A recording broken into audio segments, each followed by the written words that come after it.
मान लो एक दिन तुम उठते हो और तुम्हें याद आता है कि तुमने अपने ही फ्यूचर से फोन कॉल उठाया था।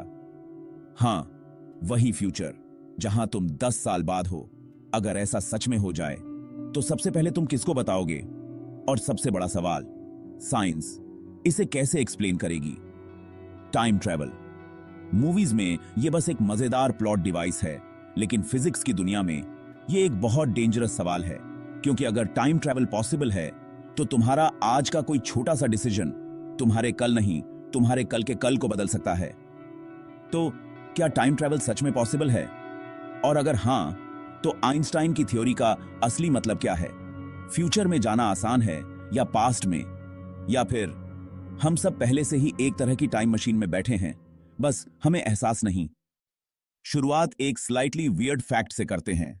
तुम ये वीडियो देख रहे हो, इसका मतलब है तुम इस वक्त एक सेकंड पर सेकंड की स्पीड से फ्यूचर की तरफ टाइम ट्रैवल कर रहे हो। यह सुनने में मजाक लगता है, लेकिन फिजिक्स की लैंग्वेज में फ्यूचर में जाना एकदम नॉर्मल है। हर इंसान, हर ऑब्जेक्ट, हर एटम टाइम के थ्रू आगे ही बढ़ रहा है। सवाल यह नहीं है कि क्या हम फ्यूचर में जा सकते हैं, सवाल यह है क्या हम बाकी लोगों से अलग स्पीड से फ्यूचर में पहुंच सकते हैं? यहीं पर आइंस्टाइन एंट्री लेते हैं और यहीं से शुरू होती है सच वाली टाइम ट्रैवल की कहानी। आइंस्टाइन से पहले दुनिया न्यूटन की थी, और न्यूटन के लिए टाइम एक इनविजिबल, परफेक्ट कॉस्मिक घड़ी थी जो यूनिवर्स के हर कोने में बिल्कुल एक ही स्पीड से टिक करती थी। तुम चल रहे हो या दौड़ रहे हो, अर्थ घूम रही है या रुक गई, गैलेक्सीज टकरा रही हैं या नहीं, न्यूटन के मुताबिक टाइम पर कोई असर नहीं पड़ता। टाइम बस बैकग्राउंड था, एक स्टेज जिस पर यूनिवर्स की पूरी मूवी चल रही थी। स्टेज बदलता नहीं है, बस एक्टर्स बदलते हैं। और काफी लॉन्ग टाइम तक ये आइडिया इतना नेचुरल लगा कि किसी ने सीरियसली सोचा ही नहीं कि क्या टाइम खुद भी बेंड हो सकता है, स्ट्रेच हो सकता है, स्लो या फास्ट हो सकता है। फिर एंट्री होती है एक यंग पेटेंट क्लर्क की, जिसका नाम था एल्बर्ट आइंस्टाइन। ईयर है 1905। आइंस्टाइन स्विट्जरलैंड में एक पेटेंट ऑफिस में काम कर रहे हैं, लेकिन उनके दिमाग में ऑफिस से ज्यादा ट्रेन्स और लाइट की चिंगारी चल रही है।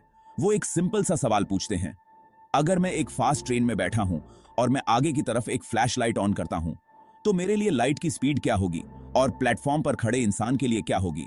नॉर्मल थिंकिंग कहती है अगर ट्रेन ऑलरेडी तेज चल रही है तो फ्लैश लाइट की बीम की स्पीड ट्रेन की स्पीड प्लस लाइट की स्पीड होगी। लेकिन एक्सपेरिमेंट्स ने कुछ और ही बताया। चाहे तुम ट्रेन पर हो या प्लेटफॉर्म पर, तुम दोनों हमेशा लाइट की स्पीड को बिल्कुल सेम मेजर करते हो, यानी लाइट की स्पीड फिक्स है। तो फिर किसने एडजस्ट किया? अगर डिस्टेंस अलग दिख रहा है और लाइट की स्पीड फिर भी सेम मेजर्ड हो रही है, तो इक्वेशन में बचा क्या?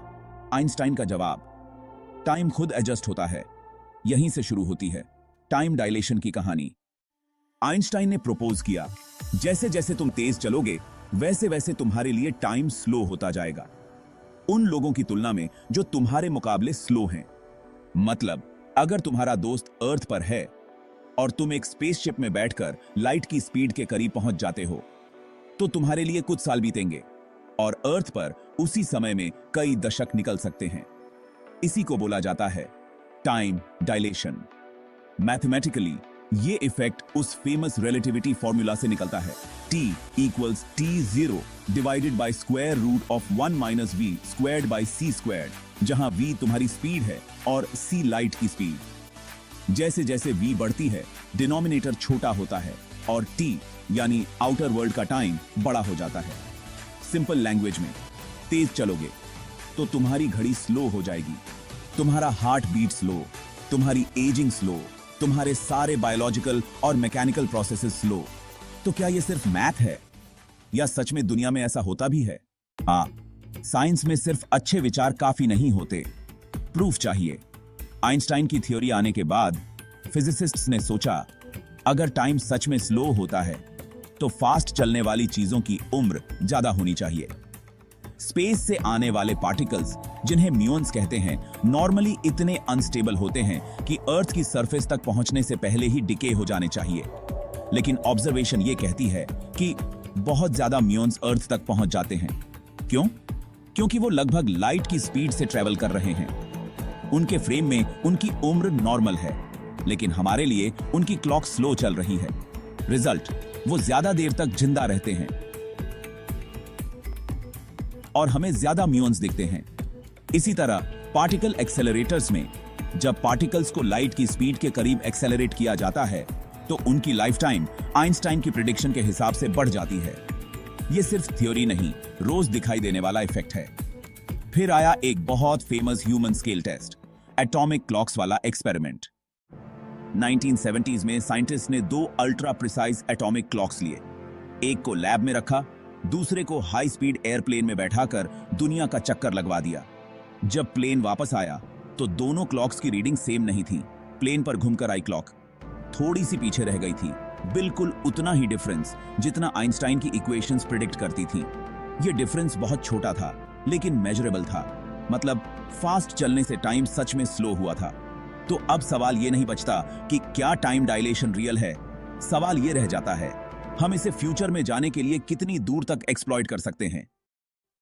अब एक कहानी इमेजिन करो जिसने फिजिक्स की दुनिया में सबसे ज्यादा डिबेट्स क्रिएट की हैं। Twin paradox. 2 जुड़वां भाई हैं, अर्जुन और वरुण। दोनों की उम्र बिल्कुल सेम है, 20 साल। एक दिन वरुण एक पावरफुल स्पेसशिप में बैठता है जो लाइट की स्पीड के करीब तक एक्सेलरेट कर सकती है। वरुण अर्थ से उड़ता है, किसी डिस्टेंट स्टार तक जाता है और फिर वापस लौट आता है। पूरा राउंड ट्रिप उसकी ऑनबोर्ड क्लॉक के हिसाब से मान लो सिर्फ 10 साल का है, तो वरुण के हिसाब से वो 20 से 30 साल का हुआ।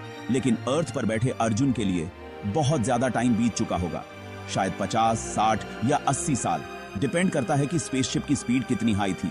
जब वरुण वापस आएगा वो फिजिकली और बायोलॉजिकली 30 साल का होगा, लेकिन अर्जुन 70-80 साल का बूढ़ा इंसान बन चुका होगा। वरुण लिटरली फ्यूचर में ट्रैवल करके लौटा है। यह पैराडॉक्स क्यों कहलाता है?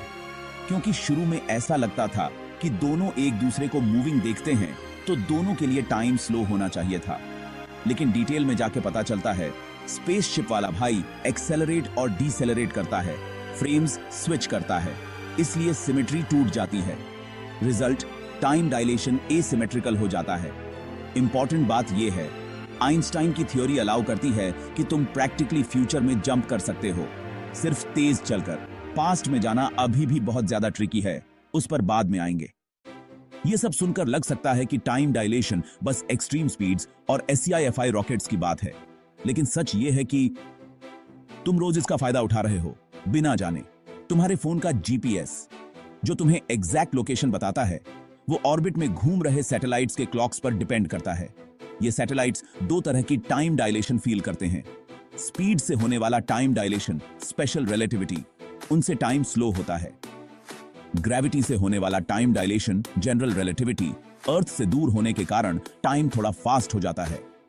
दोनों इफेक्ट्स ऑपोजिट डायरेक्शंस में काम करते हैं। साइंटिस्ट्स को इन्हें केयरफुली ऐड सब्ट्रैक्ट करना पड़ता है ताकि GPS सही चले। अगर हम रिलेटिविटी इफेक्ट्स इग्नोर कर दें तो GPS हर दिन किलोमीटर्स की गलती करने लगेगा, मतलब हमारे रोजमर्रा के मैप्स तक आइंस्टाइन की टाइम वाली समझ पर डिपेंड करते हैं। तो टाइम ट्रैवल फ्यूचर की तरफ, हाँ, ये बिल्कुल रियल है और तुम डेली उसका सटल वर्जन यूज कर रहे हो।